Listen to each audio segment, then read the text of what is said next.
Hello, my name is Dr. Jerry Brandt, and I'm going to share with you 50 years of experience in evangelism and 5 simple tools. First of all is a proven method of witnessing that is easy and simple and duplicatable. I've led thousands of people to Christ with this simple approach. I know you will enjoy it, and it works. The second tool I want to share with you is how to cast out demons. This frightens many people, but let me tell you, you can do it by applying 2 powerful principles that we have learned from years of street ministry and personal deliverance ministry. Third is a proven method of bringing people to fast, effective healing. We've seen so many people immediately healed through this biblical method of prayer and declaration. I'm going to be sharing that tool with you. The fourth tool I want to share with you is how to lead people into the baptism of the Holy Spirit. This is empowerment that will bring people to a new authority and a new anointing for life and ministry. And the fifth tool I want to share with you is a proven method of true discipleship by understanding a clear approach to spirit, soul, and body. This is vital to cause people to understand how they grow spiritually and how Christ works in our life. Once you teach people how to walk in the Spirit, they will become true disciples. I want to thank you for joining us on this site because I believe you're going to get these tools and use them. They'll also be available on your smartphone through short, simple YouTube videos. God bless you.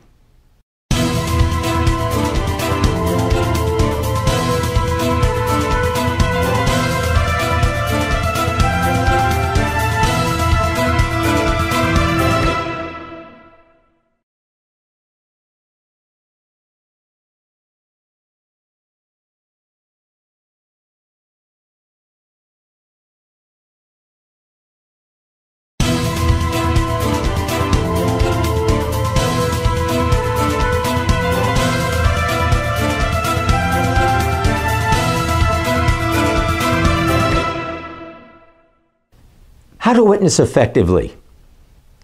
I'm going to share a plan that I've used to lead thousands to Christ. Here it is. Number 1, do you know that Jesus loves you and God has a plan for your life? You see, the Bible says in John 15:13, greater love has no man than this, than he laid down his life for his friends. Jesus loves you, and he died to show you that love. Number 2, do you know that you are lost without Christ?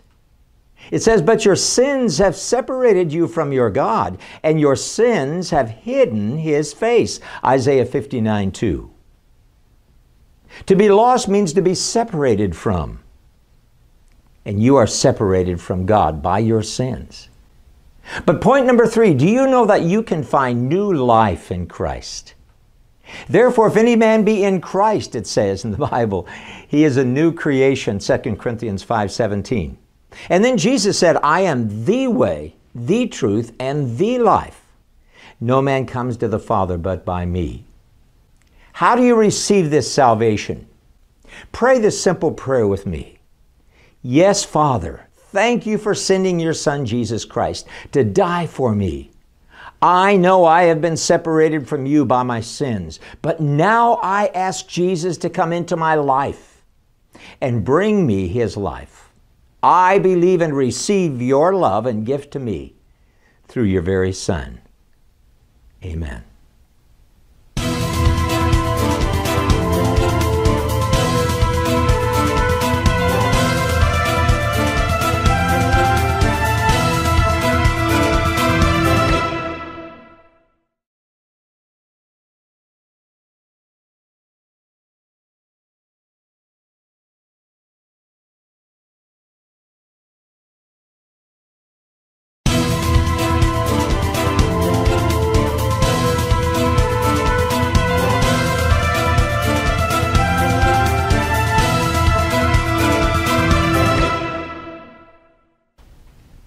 How to cast out demons. Mark 16 says, Jesus said this himself, go and preach the gospel to all creatures. And he says, these signs shall follow them that believe. In my name they shall cast out demons. Almost a third of Jesus' ministry was casting out demons. You can do this. You have been given authority by Jesus himself. Now, to cast out demons, you need to understand two basic principles. Number one, demons operate by permission. Somebody in their life have given permission to demons to come in by things they did with their body, their minds, their souls. Maybe they participated in witchcraft, the occult, maybe Ouija boards, maybe horror movies, ways that demons attach to your life. Also, unrepentance over habitual sins. I believe eventually demons can attach to us when we refuse to repent over habitual sin. So permission has been given to those demons. Number two, they operate by territory.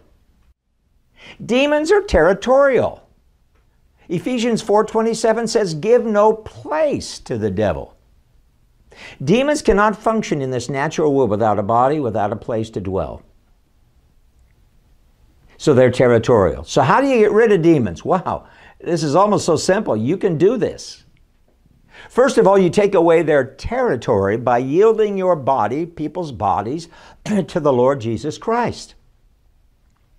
By submitting their body under the blood of Christ to Jesus' control and lordship, to let the kingdom of God rule. You first of all take away the territory by yielding your body totally to Christ. You say something like this: Father, I confess and I turn away from my sin. I yield my body totally to the authority and control of Jesus. I repent of that sin. You see, repentance legally closes the door to demons. Remember that. Repentance legally closes the door to demons. And then finally, you take away their permission by commands. Jesus never played middle games with demons. He commanded them to come out, or he permitted them not to speak.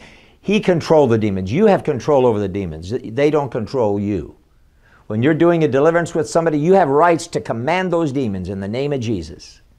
Say something like this: I command every demon to come out of this person. You have no legal right to stay.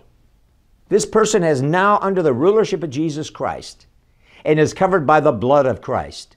The blood of Jesus against you, demons. In Jesus' mighty name, be gone. It's that simple.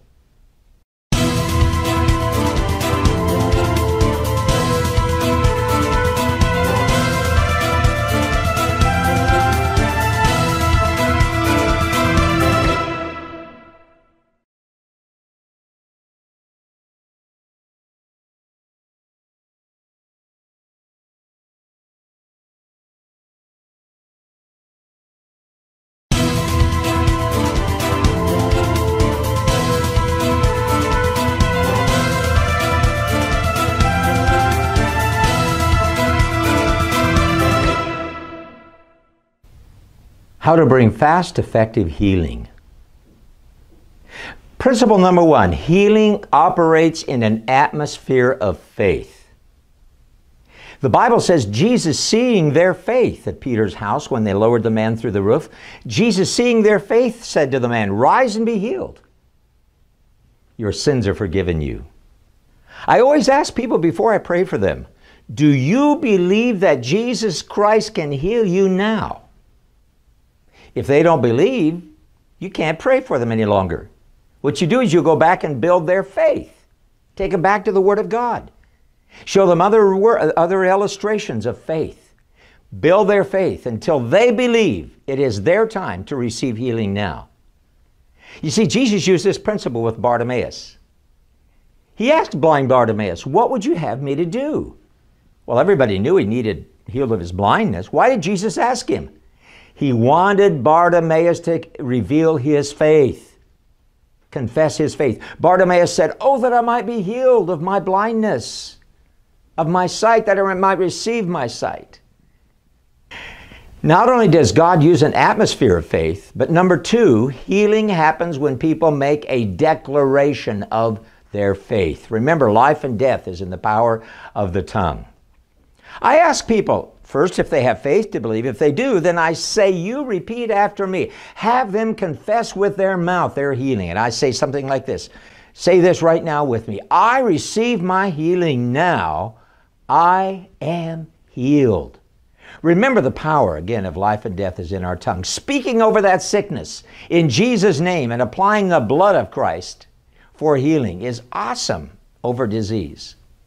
I believe that we should also follow the biblical pattern of laying on of hands and anointing with oil.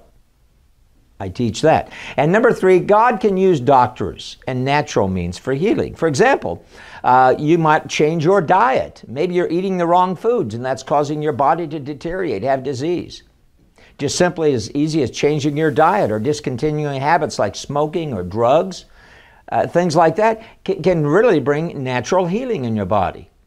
Don't discount a variety of ways that God can heal people, but I love to see the supernatural, immediate power of God manifest in a revealed healing immediately when we pray. We've seen it happen many, many, many times. God bless you as you pray for the sick.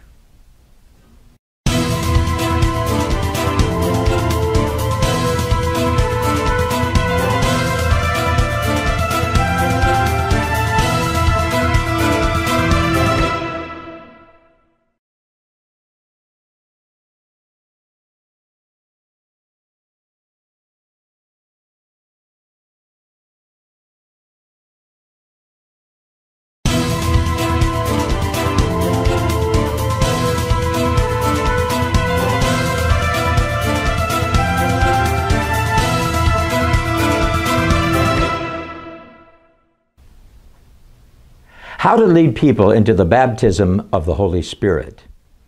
Remember when Jesus received his baptism, the Holy Spirit descended upon him like a dove. Now, Jesus didn't need to be born again by the Spirit because he was born of the Spirit in the womb of Mary.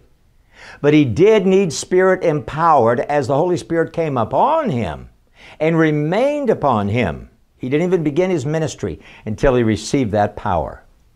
And then John said, and it is he who will baptize you with the Holy Spirit. We need that upon Holy Spirit, even after we've received Christ. Now I want to teach you the principles of leading people into the baptism. Number 1, the baptism of the Holy Spirit is received by faith, just like people's salvation and healing. People have to believe that now God wants to empower them, and they receive that. Number 2, the baptism is released by confession with their mouth. Their tongue and their mouth is the instrument that God uses to even evidence this baptism. You can pray something like this: I believe, Lord Jesus, that you want me to be empowered for ministry now by giving me this baptism you have of the Holy Spirit. I now receive it by faith, this wonderful gift you have for me. Take my life completely. I ask the Holy Spirit to come upon me and anoint me with your fire. Loose my tongue to speak praises unto your name.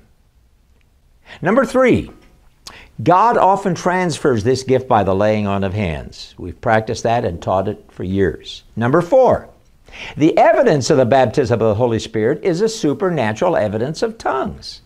Some people don't receive it right away. When I was baptized in the Holy Spirit, it took me a whole month. I was so deeply ingrained in theology, and it took me a while for my tongue to get loosed. But it says in Acts 2, verses 2 through 4, and suddenly there came a sound of heaven, from heaven, like a mighty rushing wind, and it filled the whole house where they were gathered. And there appeared upon them divided tongues of fire. And they were all filled with the Holy Spirit and began to speak with other tongues as the Spirit gave them utterance. Now, once you've received this baptism of the Holy Spirit, remember, now you can move in the supernatural gifts of the Spirit of 1 Corinthians 12.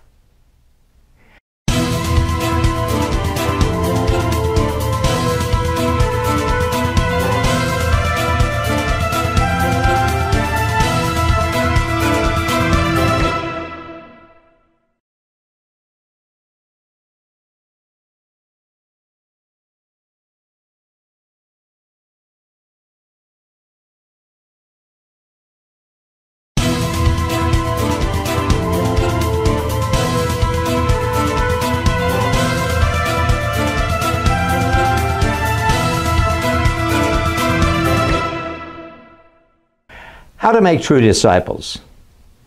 First of all, what is a true disciple? It's somebody who has learned in their life to walk in the Spirit.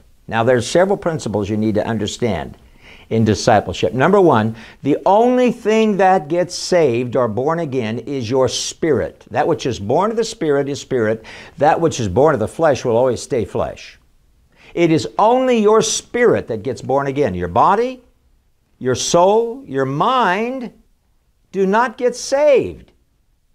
After you receive Christ, you still have the same old habits, the same old lusts in your life. So it's your spirit man that gets saved. Now, number two, when the spirit man comes to the life, the moment you receive Christ, you are declared complete, holy, blameless, and perfect in God's presence. But that's only the spirit man. Don't get this confused.